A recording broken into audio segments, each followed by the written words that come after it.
Welcome to your Barbados Today evening news updates for Thursday, January 24th. Thanks for joining us. I'm Fernella Wedderburn. Lawmen are probing yet another shooting, this time in St. Philip, which left one man injured. Police say Damien Hunt, whose address is unknown at this time, received a gunshot wound in the back while at Jameswick. He was taken to the Queen Elizabeth Hospital by private vehicle.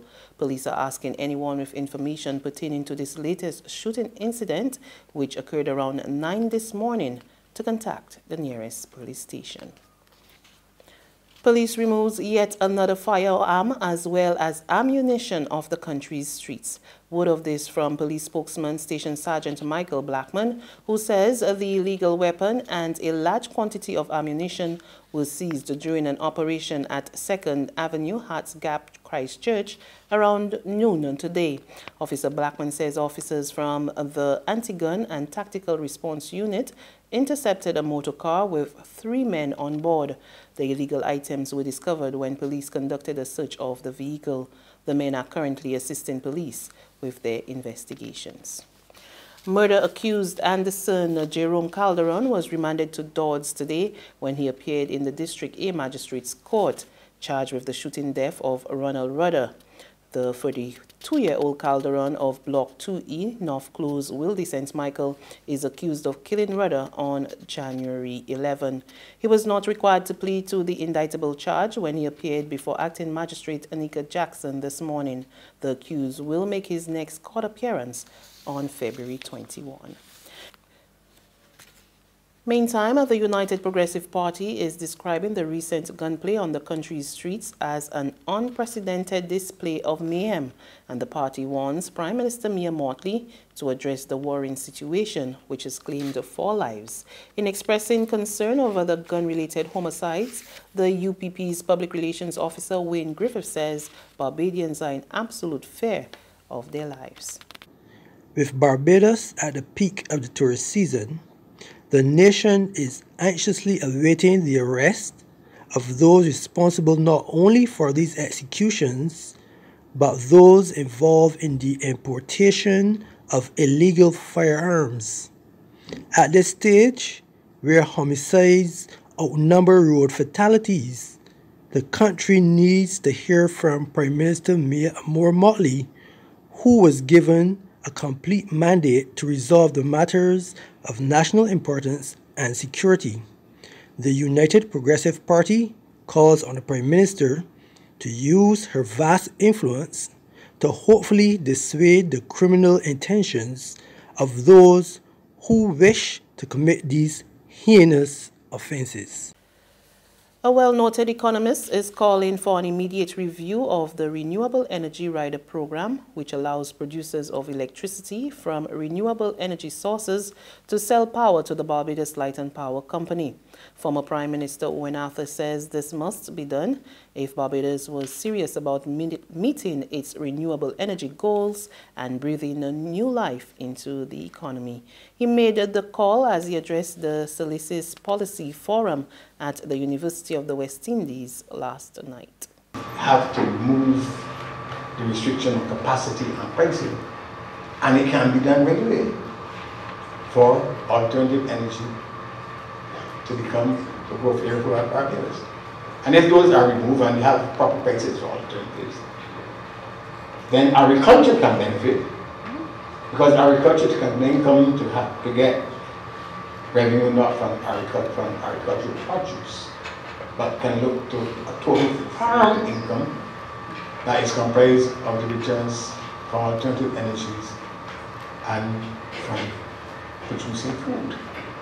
So that I believe that it is absolutely necessary that there be an immediate revision to the rulings of the Fair Trade Commission that really run directly counter to the need for us to be able to generate 500 megawatts of energy from alternative immediately.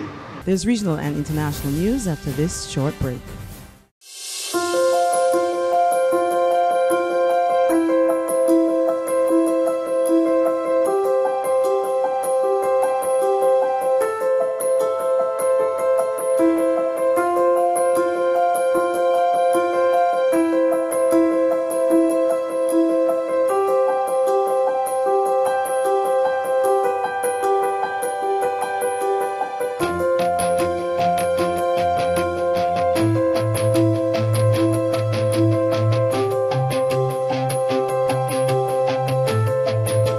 Barbados Today, news you can trust. To news from our regional neighbors now, leaders from across CARICOM met via video conference on Thursday in a special emergency meeting to discuss the ongoing crisis in Caracas. CARICOM is yet to issue an official position on the situation in Venezuela, while several countries in the region have already taken a stance. Meantime, the United Nations says it is closely monitoring the political situation there. That's according to Deputy Spokesperson Farhan Haq, who says the organization firmly rejects any kind of political violence in the country. It's clear that, as we've been saying before, we want all of the various groups on the ground to lower tensions and pursue every effort to prevent an escalation.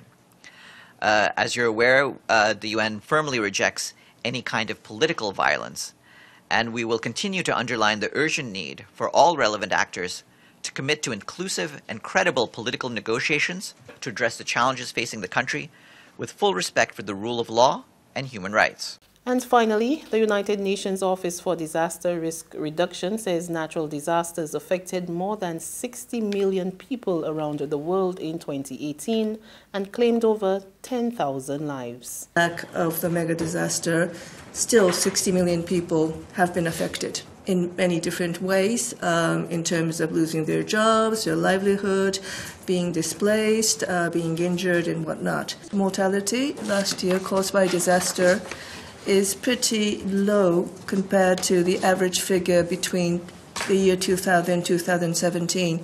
And this is due to one fact that there was not what you would call a mega disaster last year, but also it is a result of much better disaster risk management carried out in many countries at both the national and local level. In the United States, the biggest wildfire in the history. In Europe, even in places such as Sweden, you had wildfires. And then there were floods, storms, and when we think about drought, which is the biggest disaster that is affecting the African continent, but not only, Australia, even Europe, we have to admit that we still don't know much about drought, how it really is affecting people. And that's news, but for the very latest, visit our website at www.barbadostoday.bb. You can also subscribe to our e-paper, email updates, or like us on Facebook, and sign up for our breaking news alerts via WhatsApp. We're also on Izumi Media and bus terminals, as well as screenplay at supermarkets and gas stations near you. And you can also hear us on Mix 96.9 FM and Capital Media HD 99.3 FM. I'm Fernella Wedderburn. Good evening.